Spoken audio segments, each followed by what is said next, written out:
یہود و نصارہ کے بارے میں اللہ تعالیٰ نے قرآن پاک میں فرما دیا ہے کہ وہ کبھی مسلمانوں کے دوست نہیں ہو سکتے۔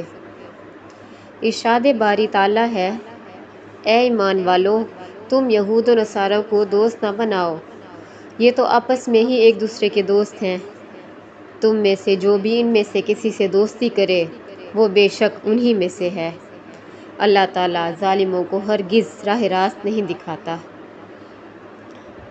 ان آیات کی شان نزول کے بارے میں بیان کیا جاتا ہے کہ حضرت عبادہ بن صامت انصاری اور رئیس المنافقین عبداللہ بن ابی دونوں ہی عہد جاہلیت سے یہود کے حلیف چلے آ رہے تھے۔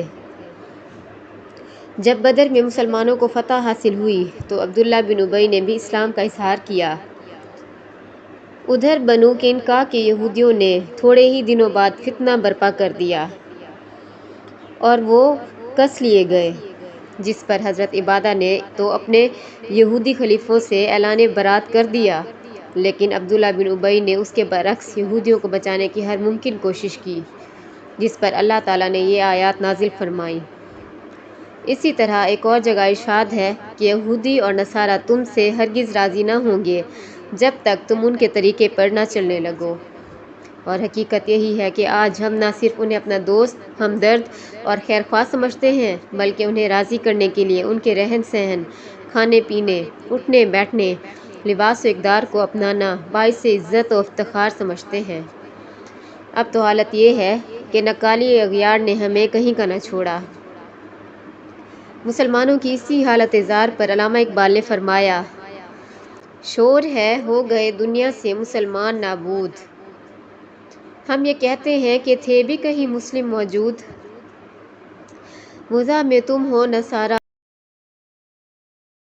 تو تمدن میں ہنود، یہ مسلمان ہیں جنہیں دیکھ کے شرمائیں یہود۔ حضرت اسحاق علیہ السلام کا قرآن مجید میں ذکر۔ اللہ تعالیٰ نے اپنی مقدس کتاب قرآن پاک میں حضرت اسحاق علیہ السلام کا ذکر 16 مرتبہ فرمایا ہے۔ سورۃ البقرہ کی آیات 133، 136، 140، سورہ آل عمران کی آیت 84، سورۃ النساء کی آیت 163، سورہ الانعام کی آیت 84، سورہ ہود کی آیت 71، سورہ یوسف کی 2 آیات 6 اور 38، سورہ ابراہیم کی آیت 39، سورہ مریم کی آیت 49، سورۃ الانبیاء کی آیت 72، سورہ عنکبوت کی آیت 27، سورہ صافات کی آیت 112، 113 اور سورہ صاد کی آیت 45 میں آپ علیہ السلام کا ذکر آیا ہے۔ حضرت اسحاق علیہ السلام کی وفات۔ حضرت اسحاق علیہ السلام نے 180 سال کی عمر میں وفات پائی، جبکہ بعض کتب میں 160 برس تحریر ہے۔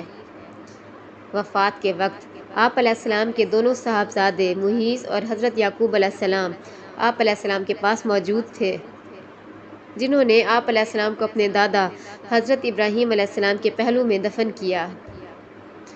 بعض محققین نے حضرت اسحاق علیہ السلام کے زمانے کا تعین 23 صدی قبل مسیح کیا ہے۔